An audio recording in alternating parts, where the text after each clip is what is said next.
Anyway, that's kind of the background. Am I missing anything? The panelists, as they were, are the green-shirted freshmen. This is Heidi, my wife, and she's basically the glue at the center of all the conference planning. She's, the face of ShmooCon to a lot of our the hotel and everything else, and she's really the person that does all this. She gets asked questions of like, how do you deal with Bruce spending all this time planning the con and doing all that kind of stuff? And she's like, no. You got that all wrong. All I do is sling some code periodically and make random phone calls and just, get her coffee and keep her fed. But she does all the real heavy lifting at the center of it. John Callis, Shmoo Manchu, he's been around for a long time in the Shmoo Group. He's even got a little badge to prove it. John provides a lot of the graybeard sage advice that we need. He was on the speaker selection committee. What? Late night phone calls from Heidi as she's freaking out and I'm not doing anything to help her. And Todd Nagengast on the end. Todd's a firm believer that doesn't matter if it's solid state, you can do anything you want it, launch it to the moon, bounce it off the floor, it'll still work. There's a big story behind that, but yeah, the ball, it's solid state, see, it didn't break. Todd once, just for purposes of demonstration, dropped a $50,000 solid-state device on the floor from the tabletop level just to prove, well, since it's solid-state and got no moving parts, it can't possibly break. Boom! Anyway, Todd was responsible for our vendor. He was the point of contact for the vendors this year and making sure vendor sign-ups happened, and we got the vendors their tickets and that kind of stuff. So what we're going to do here is go through all the gory details and kind of pseudo-compartmentalized ways of kind of the free-form thing that Heidi and I put together in the last hour. So this may not make an abundance amount of sense, but I encourage you to please ask questions, provide comments as we go through this, because I don't want this just to be a fire hose of info from us to you. Feel free to speak up whenever y'all feel necessary, and then nods. All right, keep on going. All right, so the first thing, the first couple years, this was ad hoc, if you will, from an organizational perspective. The first year just flew by the seat of our pants without any kind of formal legal entity behind us. Last year, we actually stood up ShmooCon Logistics LLC, and the con last year was run under that guise, but it was basically the first transaction that occurred with that LLC. Prior to that, we've been using other people's, like private LLCs that had broad enough scope to deal with this. And what? It was Beetle. Beetle's personal LLC that covered us in the middle of the year. This year, actually, everything was done under ShmooCon Logistics, which honestly is nice because you can tell the vendors to write checks out to things that aren't like Heidi Potter. You can please write a $2,500 check to me personally. It's okay. It'll go to the right place. We're not going to run away to Tijuana with all your money. The way that it's structured, though, from an LLC perspective, so the Shmoo Group consists of about 35-ish people, 25 or so active members. The ShmooCon planning list is probably 40 odd folks, 40 volunteers, give or take, with many of them are very active as well. We didn't, however, as much as the Shmoo Group is kind of this consensus building, sometimes overly love-in type situation where we all sit around and talk about things, we didn't want the legal entity to be encumbered by that kind of thing. So there's only a couple people that are actually on the LLC. However, the LLC doesn't necessarily make all the decisions. We still kind of make the decisions as a group and execute the con as a group. So it's not like this is the organizational entity. It's just a legal entity that we had to create to, if someone wants to sue us into oblivion, at least they can start with that and then come to us personally rather than just starting with us personally. So we created the LLC online through corporations.com or some nonsense. It was literally like, send us $100, we'll file all your paperwork, be done. We're incorporated in Maryland. Actually, we did spend a little bit of time trying to figure out the ins and outs of, well, the Shmoo Group and the people that are going to be on the board live all over the country. It's executed in D.C., and everyone says incorporate in Delaware. And after we talked to enough lawyers, and no one had a good answer of anything, why you'd want to do left, right, or center, we decided to hell with it. Heidi and I live in Maryland. We're going to incorporate in Maryland. That way we can deal with things locally. So we didn't feel we were going to be pushing enough money and transactions around to really warrant being a Delaware corporation.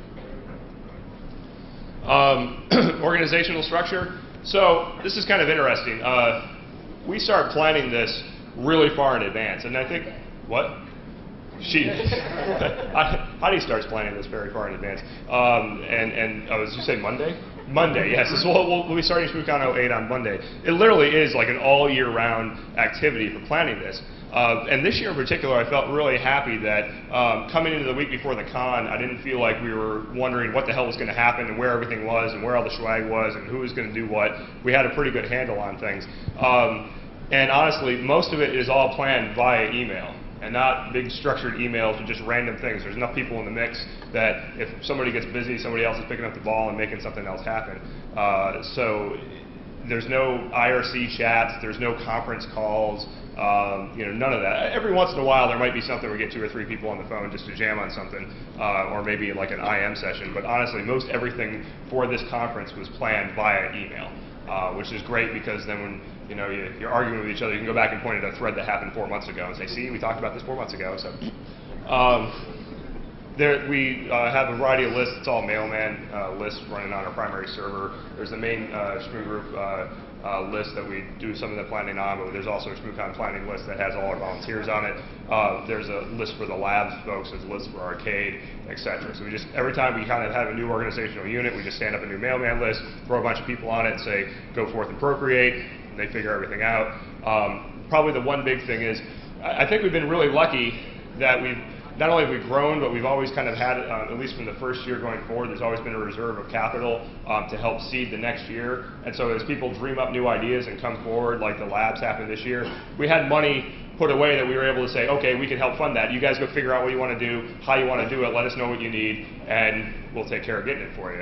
In this case, it was a couple of servers like 2.5 weeks before the conference, but they told us, and so we were able to get it for them. But it really is, there, we have this kind of central entity that at least is able to, take care of all those things. So as words to those in the audience, if you're looking to become involved in ShmooCon and you've got an idea on a project or something you think would be cool, come to us. We'll do whatever we can within our power to help get you going. Some of the contests this year, someone wrote all the code, but we supply the prizes, we supply all the PR, we take care of all that kind of stuff.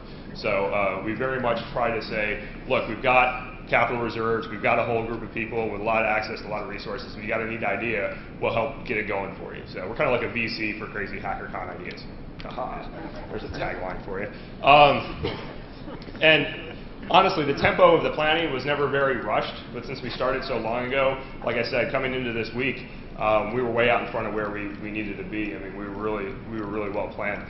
People feel, execution-wise, besides the registration hiccup, were there any other problems that you guys had this week with how things at least were executed? Man, that's awesome. Stunned silence on that one. Holy shit, I couldn't ask for that better.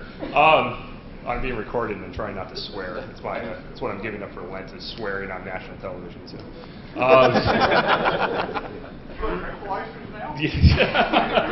The Valium does wonders for the F-bomb. Prepackaged bags. What?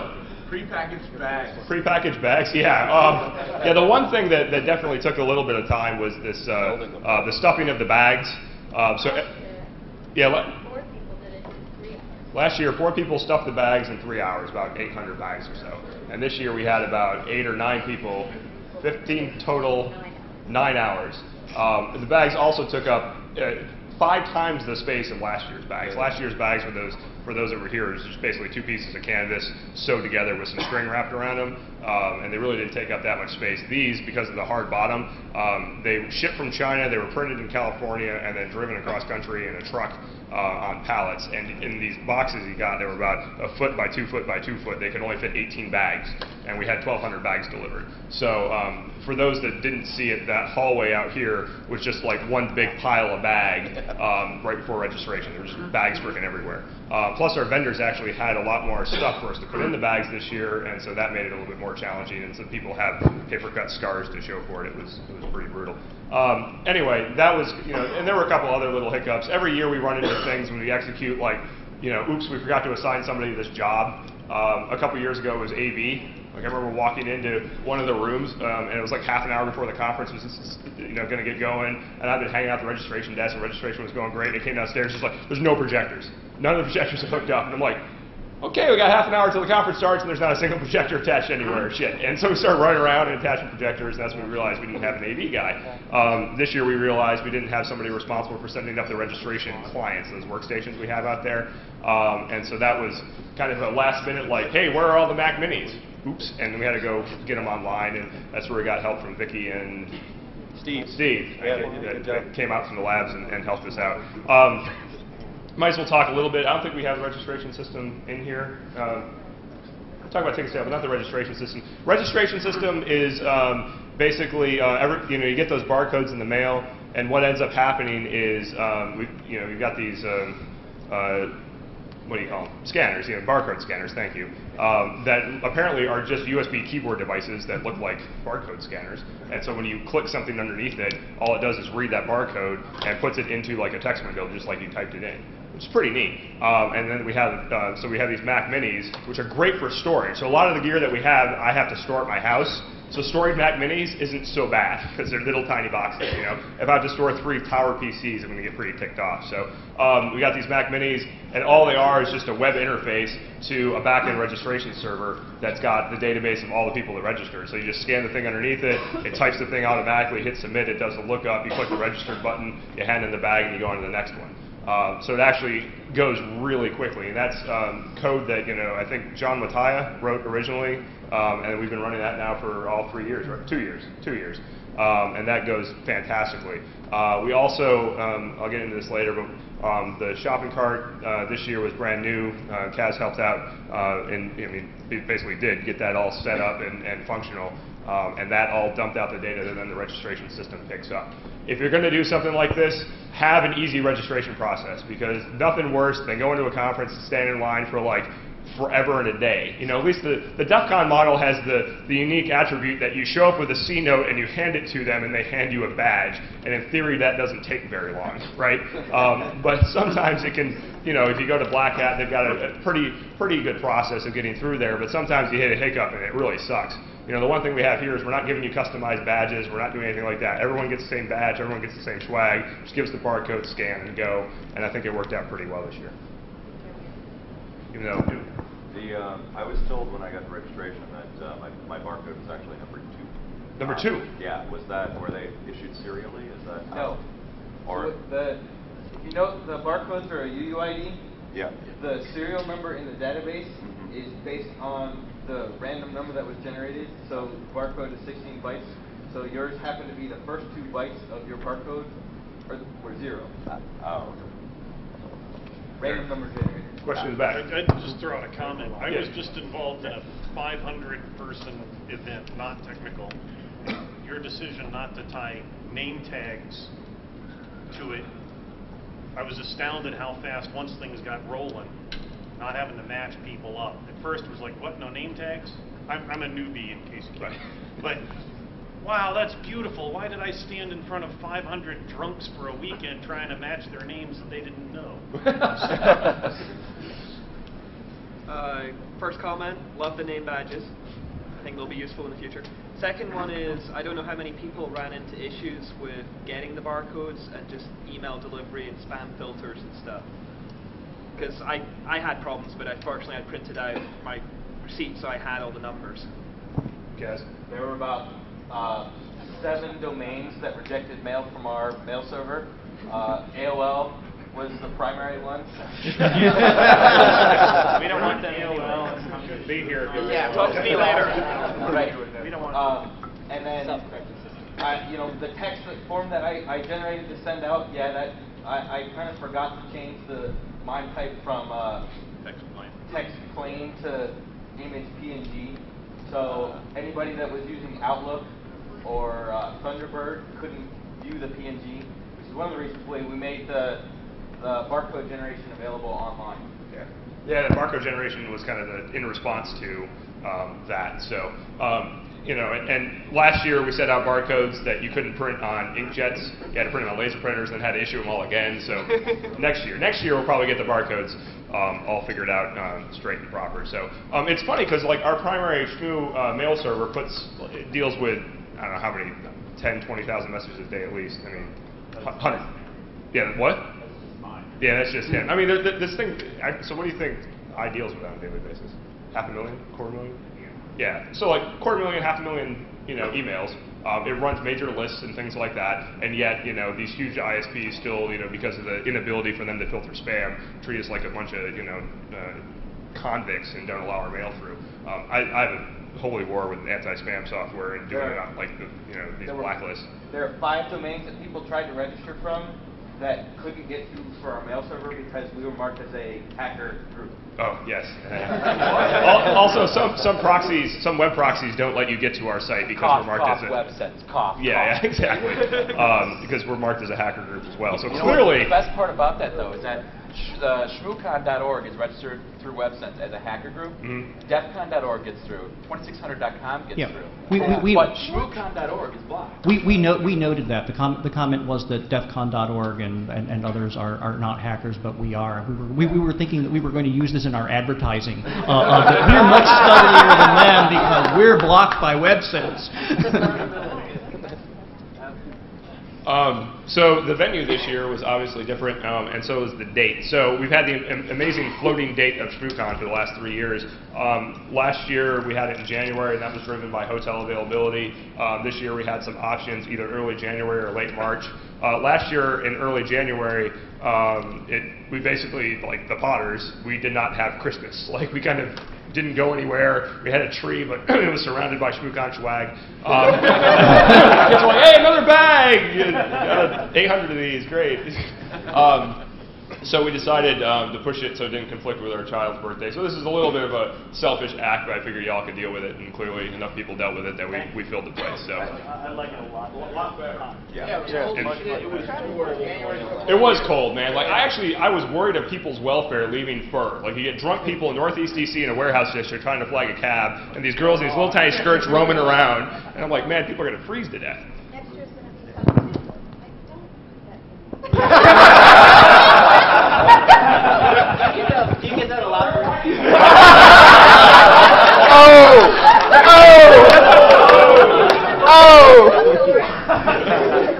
Two children, I can prove that.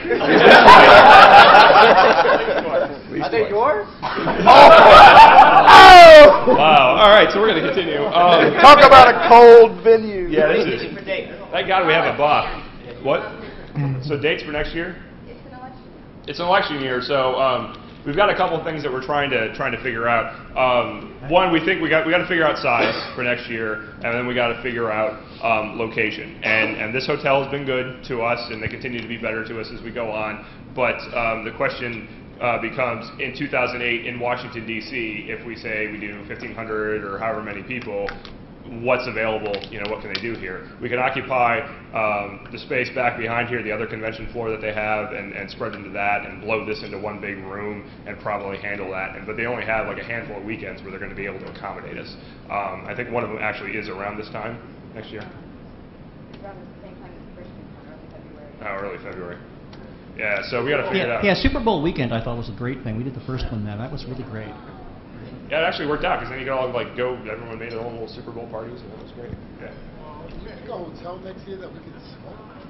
Well, you can't smoke anywhere inside DC. Right. We'd have to. Anywhere in DC? No, if you went to the bars last night, you can't smoke in the bars unless they've been grandfathered in as like a cigar bar. And you can't. DC is now a non-smoking city, and Marriott's worldwide. You can't smoke in at all. That's right. So. Move it up to New York. I thought New York You was can't not smoke in smoking. New York either. Yeah. Do you actually smoke, sir? I mean, you don't people have the laws. There's places that you can go to. There's bars you can smoke in and stuff like that.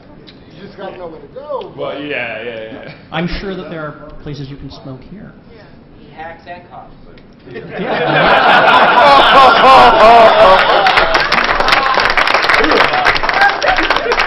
Go ahead. Have you like been ShmooCon out to other hotels? All right. Yeah, we've been in contact with other places, and we're looking at potentially Baltimore as a venue as well. We could. I'm sorry. Wow. Look, I'm. Yeah, that's a problem. I caught one, I swear. Yay, left-handed catch, thank you. Left-handed throw, perfect. Baltimore, Inner Harbor, Baltimore is fantastic. You just don't want to go more than 2 blocks away from, unless two people from Baltimore that haven't been shot. Anyway, how was the space this year?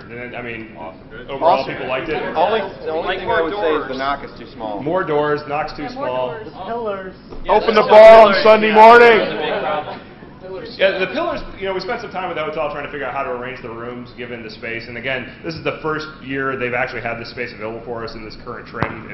Until last year, it wasn't really available to partition out like this. And whenever we're in the basement here at the Wardman, we're going to have to deal with the pillars.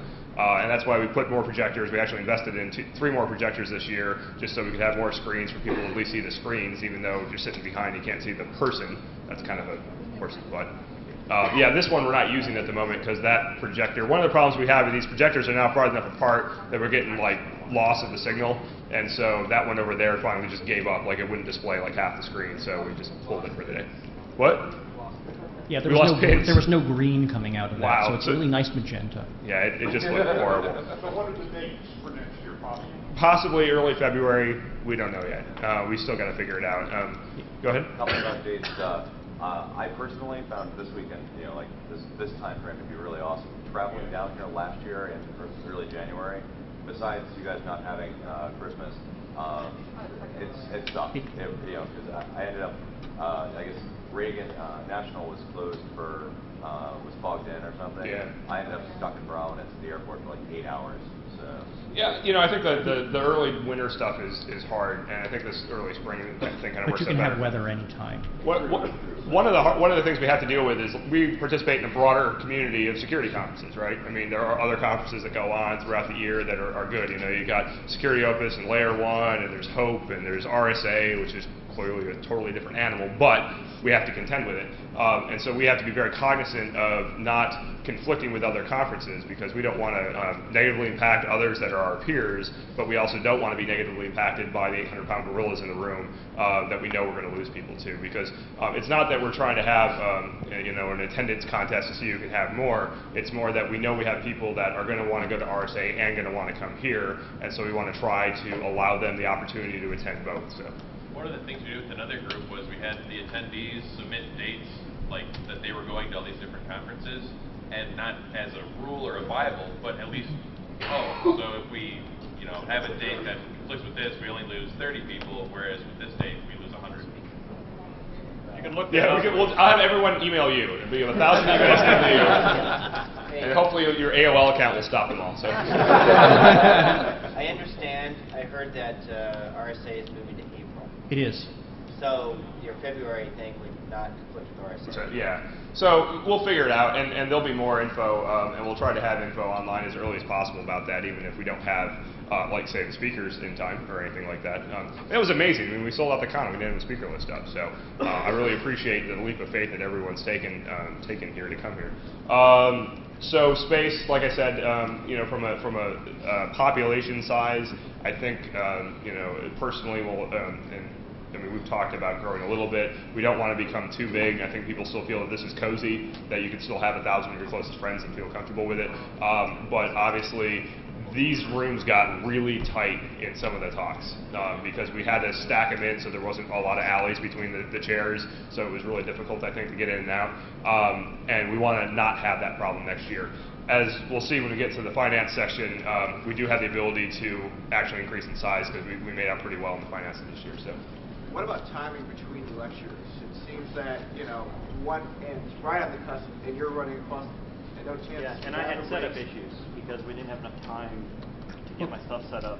Well, Because of our previous talk, everybody ran over a little bit. we'll work on discipline better for next year. Wouldn't have been so bad if the bathrooms weren't upstairs. I mean, that's the Yeah. other problem. Yeah. The bathrooms upstairs and no time Yeah. between talks. It's a hell of a race. I've been here since 10. I understand the no bathroom break problem. We get some porta potties.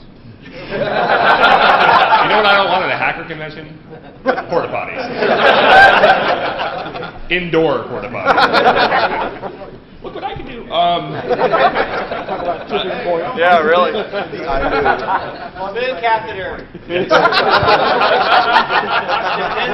The poo jokes are going to have to end here. Yeah, where's the moose poop? Where's the moose poop? Yeah, I'm not wearing my moose poop earrings this year. So the speaker selection, Ronnie, you want to come up and I'll give you a few minutes to talk about that? This is Ronnie. He was the chair for the speaker selection process, and he did a fantastic. Which means I got to freak out while you guys all bought the tickets before we had the list done. Pressure? No pressure at all. Not at all. Not at all. So last year we had fewer speakers and we had a smaller thing. This year we tried to switch to OpenConf. We didn't actually get it turned on until after the submission started, which means we didn't actually use the part of the OpenConf system where you had the speakers put their own entries in. So I had to hand enter everything, which was a little painful.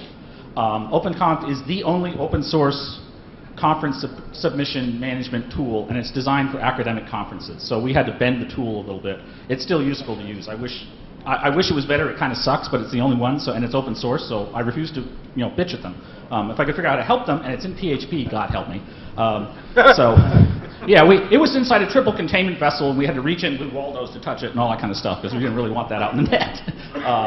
So we had over 100 submissions. We had the full spectrum for a mature conference. We had the lame-ass advertisement-grade talks that weren't worth anything, all the way up to, we're sorry, we didn't accept the talk about sex toys and USB connectors and the internet and IP-enabled, and we tried really hard to really review that with fair things, So I voted must accept on that one. I'm sorry. Yeah. Please send samples. I have to say that, yeah, you have to put proof of concept Please required. resubmit that one. Yeah, resubmit that. Interoperable implementations. Yeah, interoperable. Yeah, and if you do the think outside the box, I mean, if we have people talking about guns and lockpicks and stuff like that, USB-enabled sex toys is so in range. I did think that maybe what we should do as a giveaway is have a 3-ounce clear plastic bottle that says security lube on the side. So you can put that next to your security pixie dust in your cube back in your office.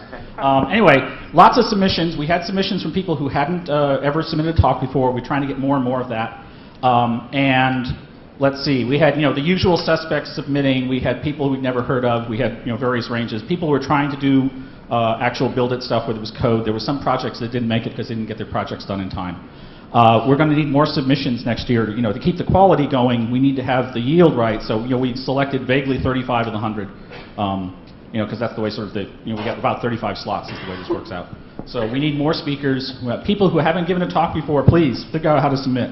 And the other thing is we keep selling out, and there are other conferences around here. There's Noticon, there's something in North Carolina, there's Freaknik, there's Inner Zone, Outer Zone, whatever. There's the stuff in New York. There's lots of things in the East Coast, and if anybody submitted here and didn't get in, they should submit somewhere else, because these people are having good ideas. We just had to mix it all together. Next year we'll probably do OpenConf, but full on, so people will enter them themselves, and I don't have to go into that format. We had a massive theology debate about the format of the submission, and since many of us have heard of JavaScript and its completely safe mechanisms used inside PDFs and QuickTime and things like that, we kindly decided that we degenerated down to we want plain text 7-bit ASCII submissions, 74 characters per line or less, because everybody's scared that somebody's going to do a submission which is going to own my machine when I read it. So we may actually get down to that, which is interesting because there's an arms race about submissions these days. People want to put in PowerPoint slides and the audio track and the movie trailer and all that stuff. So anyway, more submissions next year. The call for papers, we will probably attempt to do it by DEF CON again, even though that's not necessarily the right 6-month point. Yeah. I know that there's an opportunity for exploiting this, but can you try and put some type of mechanism in place for those that do submit who are not accepted? Because of the way the dates fell, if you submitted and were not accepted, you might not have even gotten a ticket. And I really wanted to come to the conference. If you submitted and you were not accepted, you got an email that you were supposed to have gotten an email that said you got on the $75 ticket list. Well, I didn't know that because I got accepted, so I... Okay, yeah, so as soon as we figured out we were going to sellout mode, we sent an email to everybody, which I managed to not get the text perfect. Yeah. So it sounded like I rejected everybody, but it didn't. So we'll get that better next time, now that we know. Yeah, that's what I said, because then everyone just can submit. And we do have 12 Shmoo class human anomaly detectors on the submission, so if you try to DOS the system, we'll probably catch it. I mean, obviously, if we get 5,000 submissions, then we can't give you a guaranteed ticket for a non-submitted one. Yeah. You all set? Yeah. I mean, it's kind of a general... Oh, sorry. Well, it's kind of a gentleman's agreement, I think. If you tried hard, we'll make sure. And I think last year we kind of got burned on this. We were in full-blown, got to continue to rate the submissions and get everything else done, and then it got to be a couple weeks before the con, and there was kind of a public explosion where one speaker didn't get in, and we had a little problem, but everything worked out in the end, and we were like, well, we got to deal with it, but we don't want this land rush. So I think as long as you're not, it was that Cybernetics conference in Orlando where you can just make up words and send it in, they accept it and referee it into their journal. As long as you don't have something that looks like it's going for the Cybernetics conference, we'll be able to accommodate you. So. Yeah, the retread problem. The other thing we've been trying to do better is, people submit the same talks 15 times, and we've been trying to have some judicious, practical rules. So we assume that if you bothered to get your fanny here, that like going to TourCon on the other coast would probably be not trivial for you. So a talk that got accepted at TourCon is perfectly reasonable to submit to ShmooCon because they're opposite coasts. So we don't consider that a gratuitous retread. So we were trying to allow people to submit things they had done before because they have continuing projects and continuing work. On the other hand, we really wanted to get unique stuff so that's new and fresh and different, and all these zillions of people who buy tickets can get something good to see. All right, I'm going to sally forth or continue on because we only got about 20 more minutes, so we can take questions at the end if we still have time. So, and on to Rodney's point about other conferences in the East Coast, people say, oh, you're the only East Coast security conference, which is total bullshit. There's Nauticon, there's Freaknik, there's Outer Zone, there's Hope, there's all kinds of venues out there. If you're into this kind of thing and you got spare weekends, there's lots of places to go to have a good time. If you want to submit other places. They have great talks as well. So, by all means, we're not trying to be the big guys and whatever. We want to participate. We want everybody to go have a good time and grow. So, so here's the ticket sales breakdown. We had 953 barcodes, give or take, given out.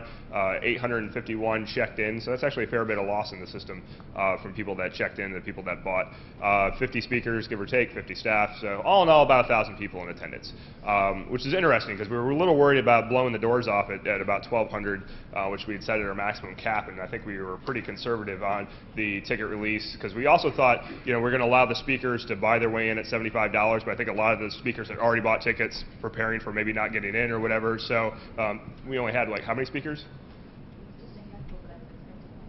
Yeah, it was like 3 or 4 speakers that 10, whatever, speakers who bought tickets after, they didn't, their talks didn't get in, and we were expecting basically 100% participation, so we thought we'd get 70 or 80 speakers who would be asking for tickets after the fact, so that kind of changed the calculus. But by that point, that's February, our last ticket sales had closed, and the eBay secondary market had already started, so it's not like in good faith we could then go, oh, here's another, 100 tickets on the market, because then a whole bunch of people that paid, 300 some odd bucks on eBay would be coming with pitchforks, being you jackasses sold a bunch of tickets, and blah, blah.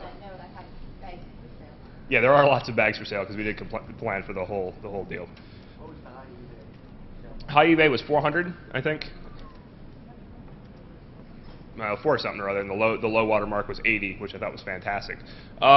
Sales model, we kind of went over this at the kickoff. No more PayPal. That was driven partially, or if totally by, we couldn't take international, we couldn't take government credit cards via PayPal.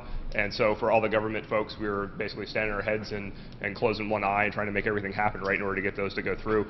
So this year we've got our own merchant account, and we did it all the credit card processing ourselves.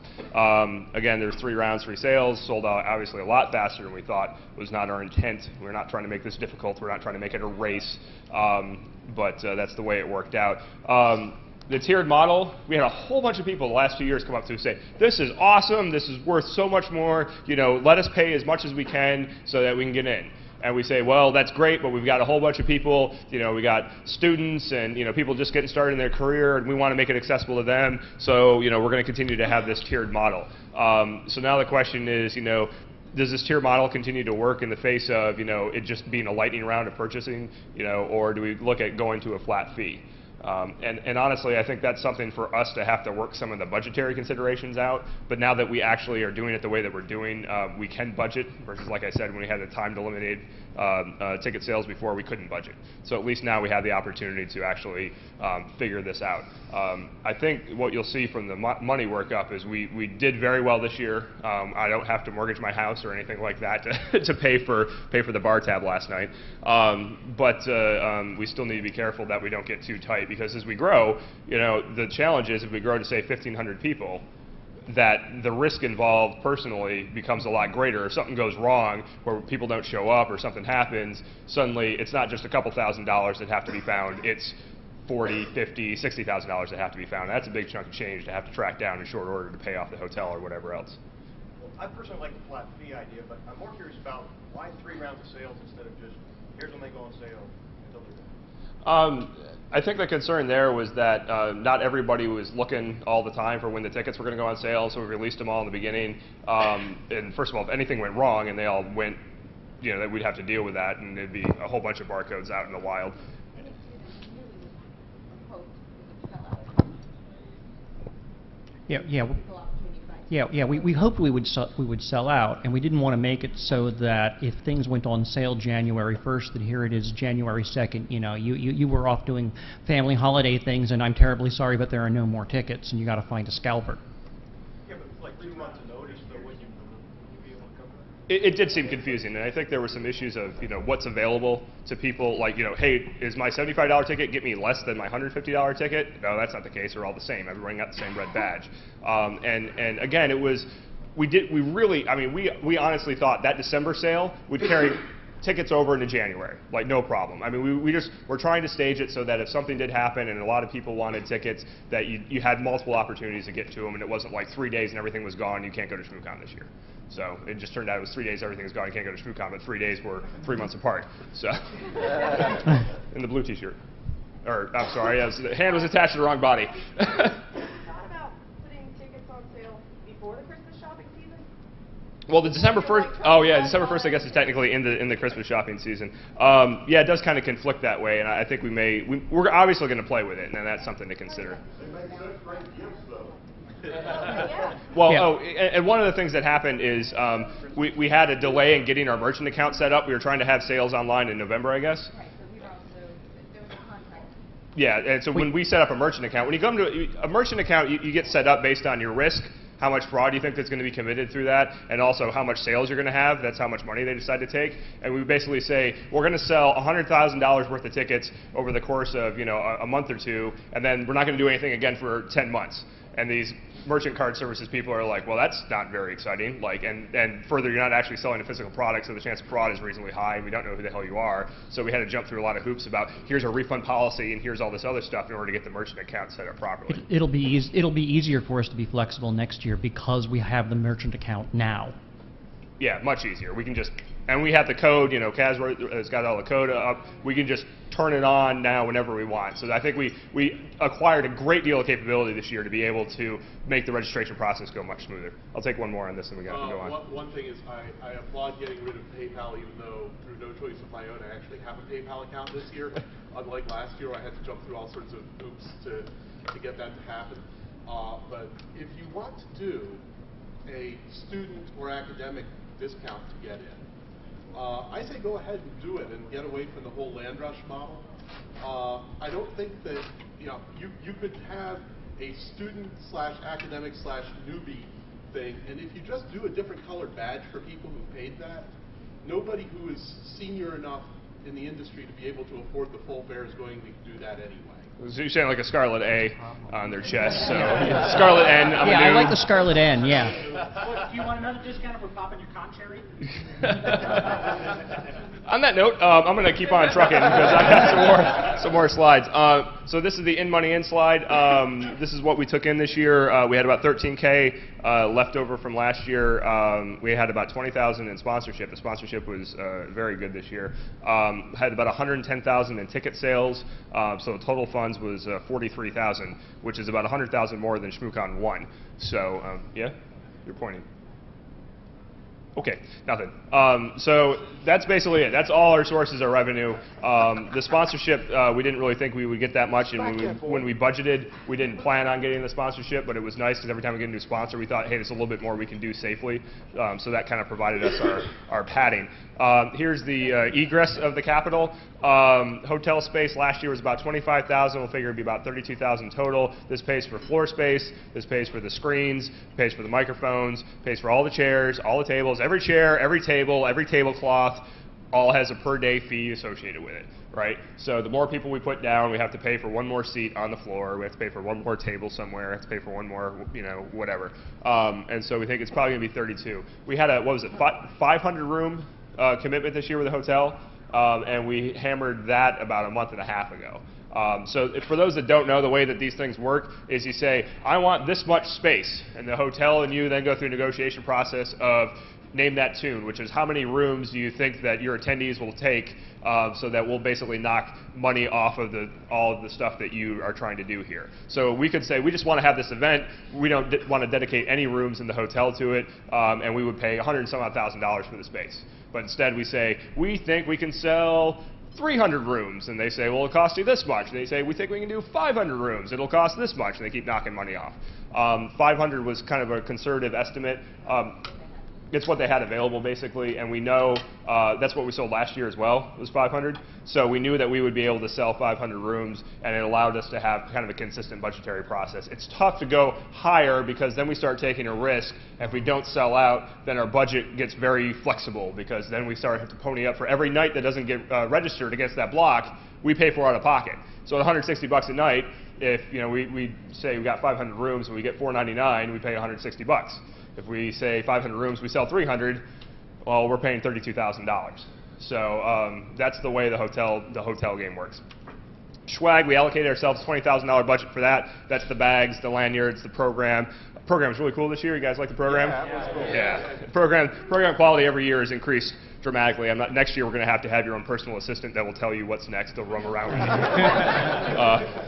But we dedicated about $20,000 to that, and that's about exactly what we spent. About $5,000 in miscellaneous prizes for the Hacker Arcade and Hacker Halo and all that kind of thing.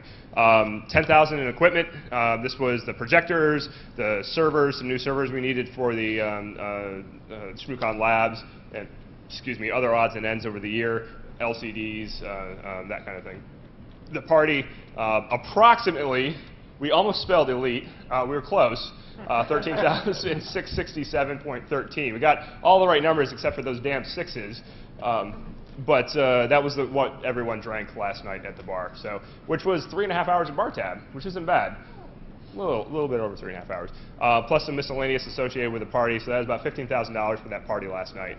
So when you go to, for those that go to Black Hat and go to that blowout thing that some of the vendors do, like in the basement at the Hard Rock, okay, so we rented a 3-story bar in Adams Morgan, DC last night and spent 15 grand on it. Those people must be spending $250,000 on that thing that they're doing in Vegas. It's amazing.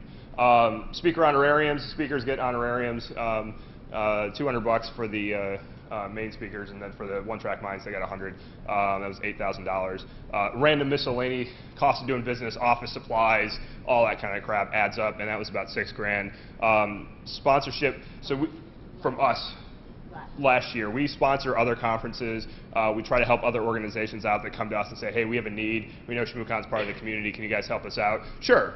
And we gave out about $5,000 last year. So total money expenditure out was about 104. So 43 and 104. When we go tally everything up, we should have about 40K rolling into next year, give or take. These are all pretty rough approximations. I give it a margin of error of about $5 grand, but that's where we stand. So which from my perspective is great. We've got a pretty good cushion coming into next year, and that's going to allow us a lot of flexibility based on your feedback about what we can do differently, okay? This is an outstanding situation for you, the community, to tell us what you think we need to do and what you want to see, or just crazy ideas you think would be interesting, because with money in the bank, we can be a little bit less risk averse, and we can start doing really interesting things. So please give us your ideas, give us your feedback.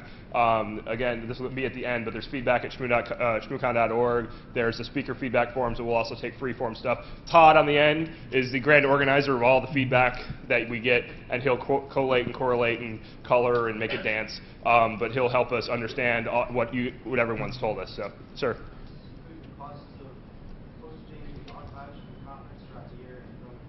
Oh, so as far as the archives and things like that, our hosting is actually free from a variety of providers. Our local hosting here in the DC area is from a company called AI.net.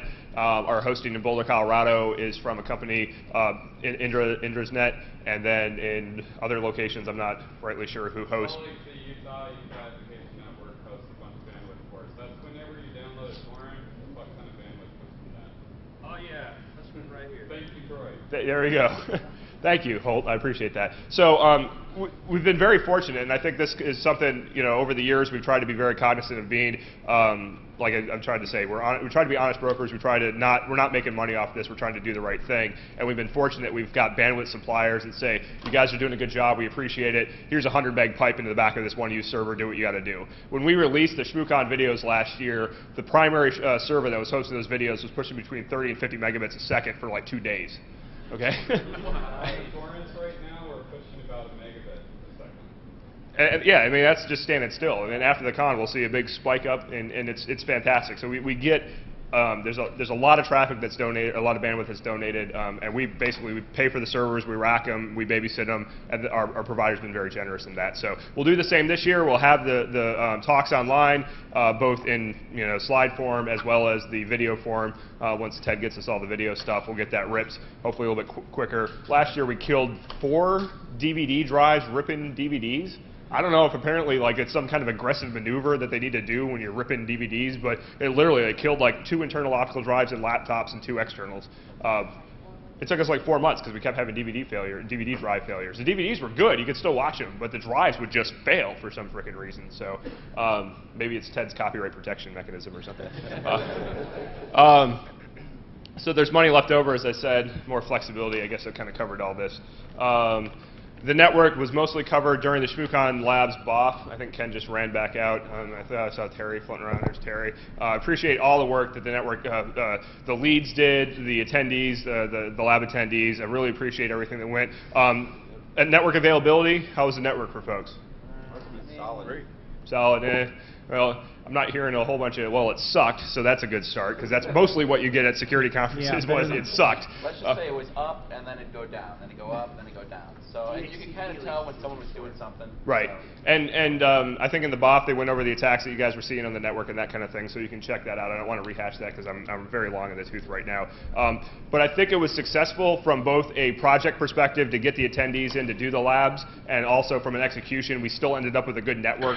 I had 2 big fears with the labs. 1, the attendees would think it's not worthwhile, and 2, oh my God, 36 hours is enough time to duct tape this network together, and I think they did a fantastic job considering the low water mark is APs and an internet connection, and we certainly went way above that this year for what was available in the lab, so that was great.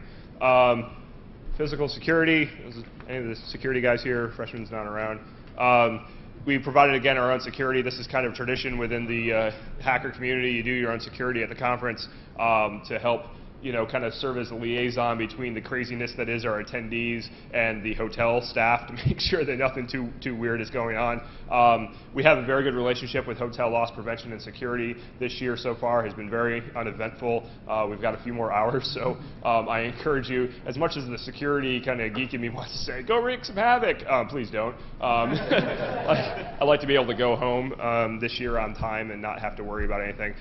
We also had, this year we had security guards that we rented from the hotel to be here after hours to babysit everything, make sure everything was okay, because there are clearly a lot of doors here to contend with, and our security staff wants to come party and things like that. It's a tough job to sit there and be the guys at the door all day and to be roaming around, fighting every little fire and trying to keep everybody in line. And at the end of the day, I want them to be able to go out and party just like everybody else. And I think this year, I think we did a good job of finding the balance between how long to be on shift and when you can actually go out and have some fun. So I encourage you, if you want to participate or you know people that want to participate, it's fun. You get to see the inner workings of the con, and you also, kind of get in and get to wear these fancy green shirts. So just as an FYI, again, to tell you where we're getting all our gear, radios were rented from a local vendor. Every year we kind of have this buy or rent thing, and we keep renting, and it still continues to work. I think the total bill this year was $600. A little over $600 for the radios, and yeah, so we get a couple, 20 radios or something like that,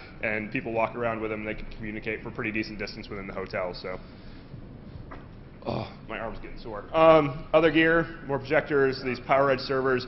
Dell, I had the worst experience I've ever had with Dell when I ordered these servers. I basically ordered them, then went and looked at my previous orders, and it said I hadn't ordered anything. I called them up a day later, talked to some person in India who told me they had no record of my order.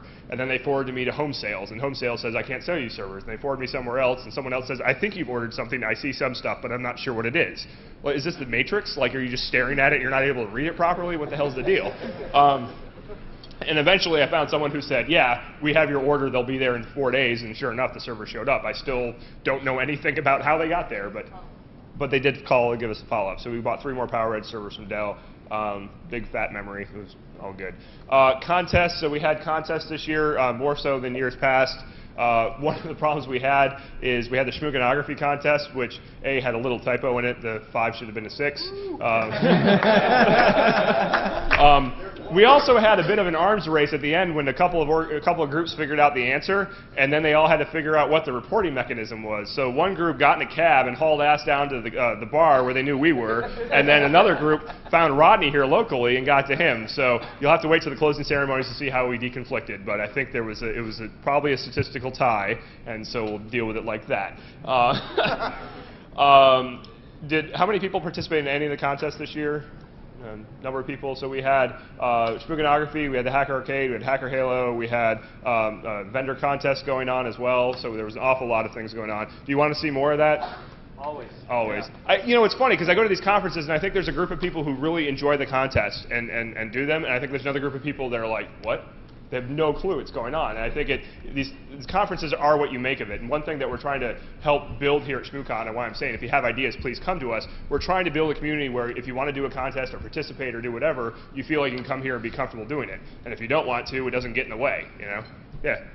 I'm kind of a night owl, and I was kind of surprised everything was over by 11 o'clock. But you had something like a lot later. It wasn't over. Kind of do like a lightning marathon. We talk up to like 7 or 8 in the morning. 7 or 8 in the morning. I actually do think there may be room for other types of activities that run later into the evening, especially as we grow. When we were 400 or 500, it was kind of like it was hard to get critical mass, but I think that there may be opportunity to do something like that. This was my first time, and I didn't think I was going to get any sleep, and I wound up sleeping. Oh man, I'm sorry. And this is a problem. Drink more. Yeah, drink more. What? Oh yeah, Hacker Halo thoughts to Chris Compton, or you can just send them to me or send them to feedback. We'll get them to Chris if you had comments on Hacker Halo. What? I'm running out of time. So vendors and sponsors, I only got 2 more slides. We had more vendors than last year, which is fantastic. If any of the vendors are in the room, I really appreciate you showing up. You were definitely more involved this year than last, which was great. I saw, Applied Security, for instance, had a hacking contest going on, and there were other things going on. The vendors were much more engaged, and overall, I've seen this increased trend of involvement. I think if you go to DEF CON, there's clearly a community at DEF CON of all these people doing all these different things, and all these little sub projects spin out. And I'm not saying we're trying to be DEF CON Prime or DEF CON Double Prime or whatever. I think what we're trying to do though is enable people in the community that if you want to become more involved and you want to help spread the word or you want to help get people more engaged, this can be a venue for you to do that. So Deviant and that whole crew showed up and had the Lockpick Village. The Shmooganography thing was just a guy I knew who said, hey, I got this great idea, I want to do this. And we said, sure, we'll support you. There's a whole bunch of podcasters here who I unfortunately called bloggers the other day, and I escaped escaped with my life afterwards. Video podcasting is not blogging, just so we're all clear. Anyway, so they had a big meetup, and that was very successful. So I really appreciate the effort that everyone else is putting into the conference, even unbeknownst to us. So again, if you have ideas, please come forward with them. John, you had something? No. Oh, okay. So basically, it's pretty schwank coloring there. I don't think it's a cap F on that. So please send what you have to feedback@shmoocon.org. That's what it was. I mean, in an hour, that's what it took to run ShmooCon this year. And I hope you enjoyed it. I hope you want to come back next year. And I honestly hope that you can provide us feedback. And I'll say this again now. We want feedback for us for the conference, but the speakers also want feedback, because I tell you what, getting up there and speaking for the first time is tough. Getting up there speaking for the 10th time, maybe it's easy. Maybe you're sitting on your laurels and you need a little kick in the butt. Tell people what you think, what's going on, how you thought their talks went, what was interesting, what wasn't. It'll help us choose talks. It'll help the speakers get better, and maybe it'll spur you to think, hey, maybe I'll submit something and try to get on stage too and help educate folks. Got a question back? What? Where does this go? Registration. Registration desk. Oh, yeah. So. What's the single point of reporting? Single point of reporting, yes. The single point of reporting is Todd or the registration desk. So please get all that there. What's your long-term vision for ShmooCon? I'd like to continue to be married to my wife. So we're going to start with that long-term vision. I don't know if she feels the same about me. You know, so that's it's a theological debate within the organization of how big we want to be. You know, we're not trying to be like any other con. We're trying to basically allow this to grow organically. But I know that people are also, you know, don't want it to get too damn big. And we want it to be fun for us. Yeah. I mean, you know, and when it's no longer fun for us, we're not going to do it anymore. So, you know, that's one of our main goals then, is to keep it something that we want to do, because we don't want to feel obligated to have to run ShmooCon every year. Right. And I think on top of that, there may even be other things we look at outside of ShmooCon that maybe we try to help the community in other ways, get other events going, and help other conferences. You know, the Not-A-Con folks are nodding vigorously. Go to Cleveland. Cleveland rocks. But I think that we would like to see other things happen outside of ShmooCon that allow you to get all this energy out so you don't feel like you have to come here every year. I mean, I would love to see a community build, continue to grow, that everyone feels like, hey, this is something I want to do, and maybe I won't go to ShmooCon because I'm going to go do this other thing instead. I just wanted to mention when you were saying about, you know, as long as it's still fun, we'll still do it. Regarding one of the questions earlier, we cleared out so fast because many of the people who were doing Hacker Halo, myself probably the most vocal, were like, dude, I don't want to be sitting here watching people drag each other. I want to be drinking right now. So that's, you know, that's why we were like, we were out of here at 9. Right. Could we get bars down here that paid, basically bars that we can buy beer or some kind of snacks or something? Maybe those are really expensive to do. That would be a shockingly large line item on our budget, actually, and no, that's I'm not what's saying you guys. No, but we still end up taking a hit on it. Yeah. It's weird. Once you put food and alcohol in play from the hotel, the equation shifts dramatically. So oh my God. We'll look into it. Yeah, yeah, you know firsthand. We'll look into it. Anyway. If you're still staying at the hotel, look in your little book. It tells you about hospitality, and you know, breakfast would cost $300 for 10 people.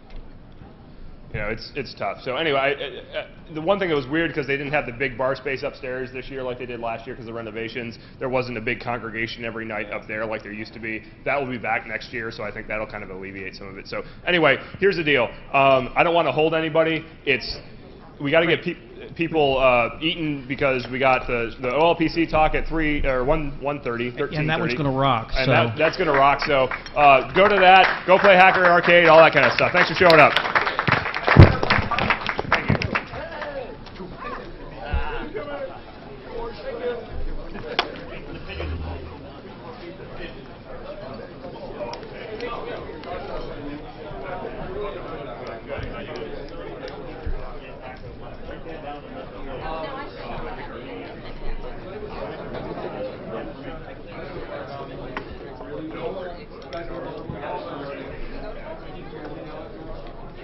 I live in Ellicott City, so.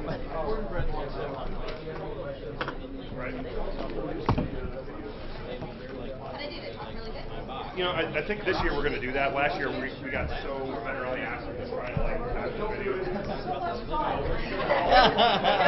Basically, take that whole rest of the background for people that, you know, want this work.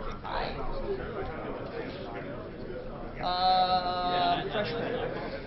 Sunglasses.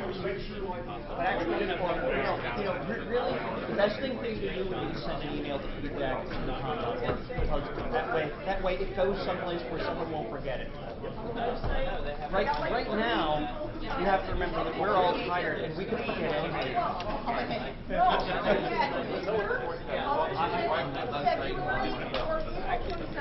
That's why I